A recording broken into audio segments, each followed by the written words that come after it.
Hello. आज 18 तारीख महीना 11 नवंबर 2024 एजुकेशनल घुट्टी के तहत बच्चों ने देख रहे हैं कि पूर्वी भारत में जो है ईसाई प्रदेश का मांग बहुत जोरों पर है और कम से कम 50,000 सेना डिप्लॉयड किया है 3 जिलों के लिए, नागालैंड, मणिपुर, आसाम और कोहिमा।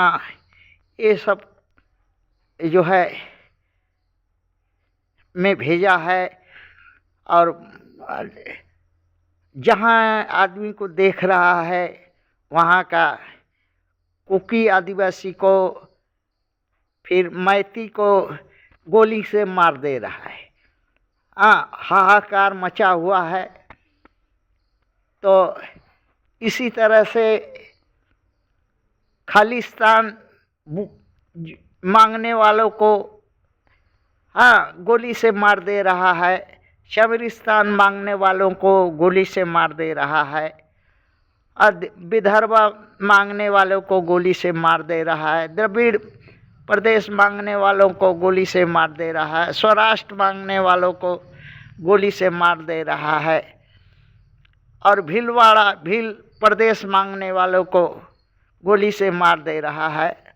गोरखालैंड की बात कहने से गोली से मार दे रहा है। बात सही है, सेना है भारत के पास और सेना विश्व की सबसे बड़ी सेना भारत के पास है और सेना है तो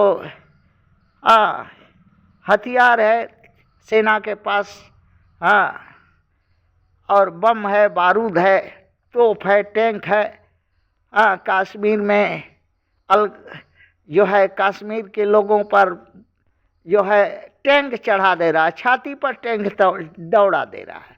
वैसे उत्तर प्रदेश में बुलडोजर छाती पर दौड़ा देता था, वैसे ही वहाँ का, वैसे ही मणिपुर में कर रहा है, नागालैंड में कर रहा है, इम्फाल वगैरह सब में ऐसा ही कर रहा है।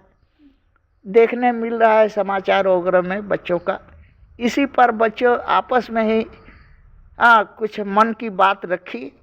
भारत का 10 भाग बंटवारा हो जाना चाहिए कि नहीं होना चाहिए, इसी पर बच्चों ने अपनी राय दिया। एजुकेशनल घुट्टी के सवर्णों और अछूतों के बच्चों के मत के उनके मैया पापा के अनुसार क्या है, नहीं है और निरपक्षता में क्या है।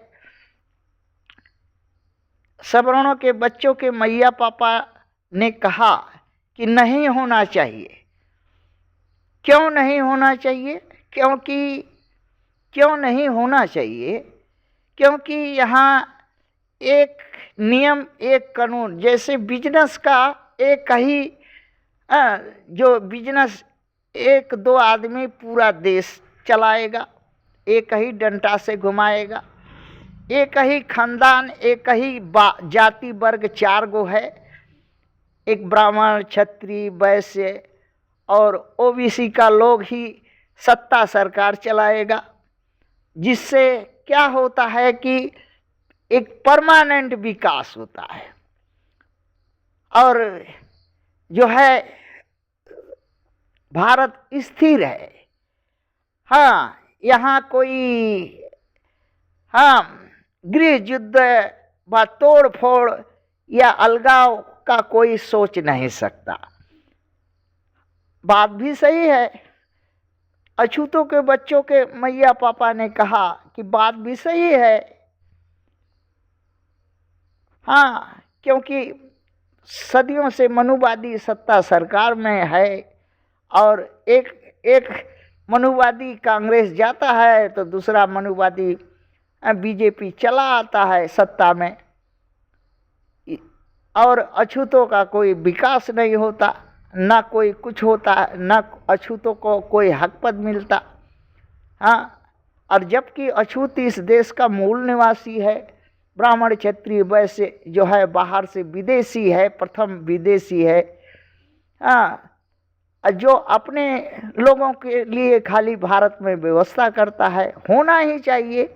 व्यवस्था हाथ में आएगी, सत्ता हाथ में आएगी, सरकार होगा, अपने लोगों का विकास कर सकेगा।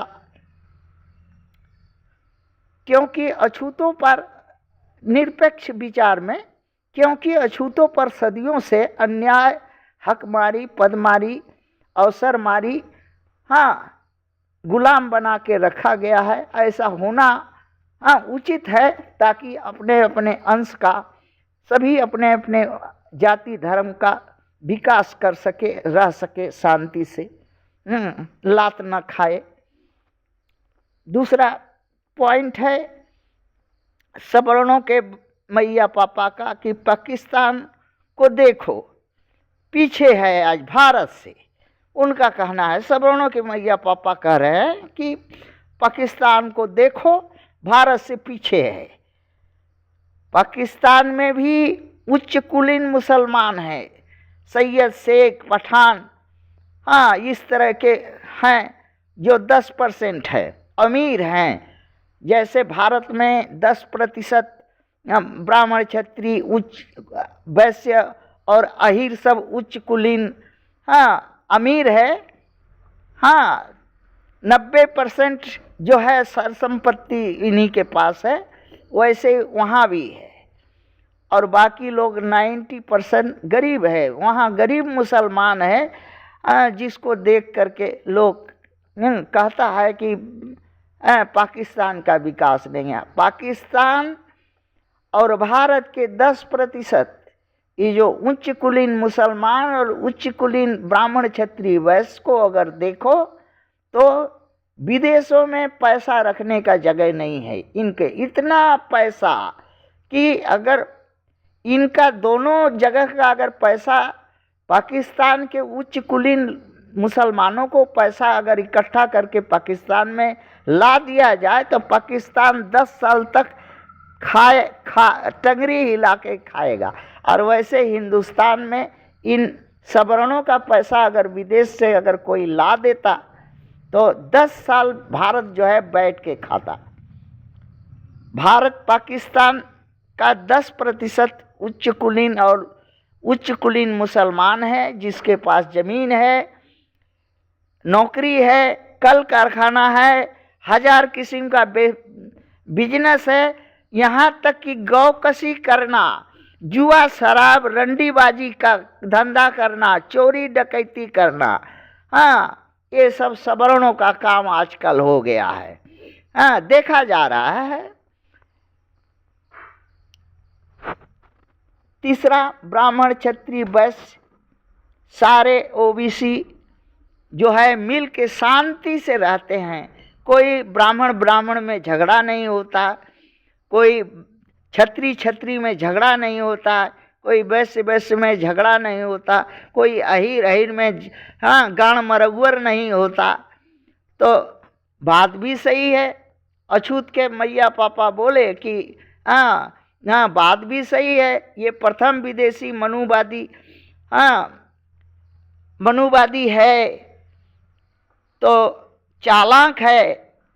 चालाक कभी लड़ता नहीं है, स्वार्थी कभी लड़ता नहीं है, कभी चोर और लुटेरा कभी लड़ता नहीं है आपस में, बल्कि मेल से लूट के बांट के खाता है। बात भी सही है, नहीं लड़ाई होता है, बाभन में नहीं होगा, छतरी में नहीं होता है, अहीर में नहीं होता है। कि दोनों चालाक है, लड़ेगा तो जाएगा, और लड़ाता है खाली चमार को।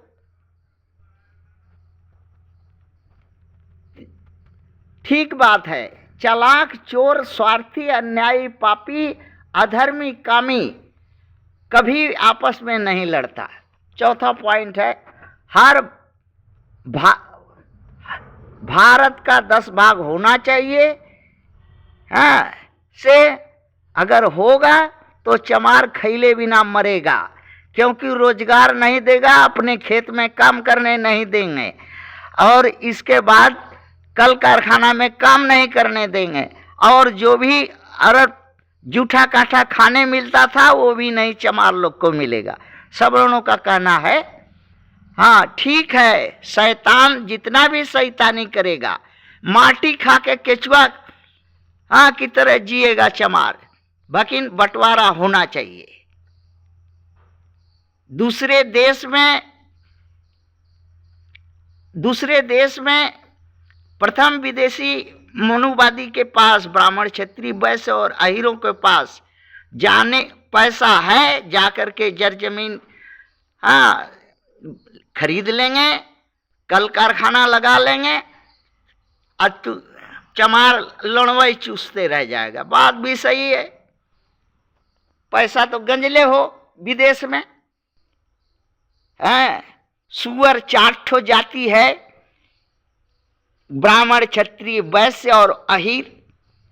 और साथ साथ में MP MLA खोज करके देखो, विश्व के सबसे ज्यादा काला मनी धरने वाला, ब्लैक मनी, यही 4 जातियों के पास है। ये क्यों? शासन करता यही 4 जाति है। कभी ब्लैक मनी कह के सत्ता सरकार में आया, बाकी नहीं, हरामजादा सरकार ब्लैक मनी भारत में ले आ नहीं सका। क्यों?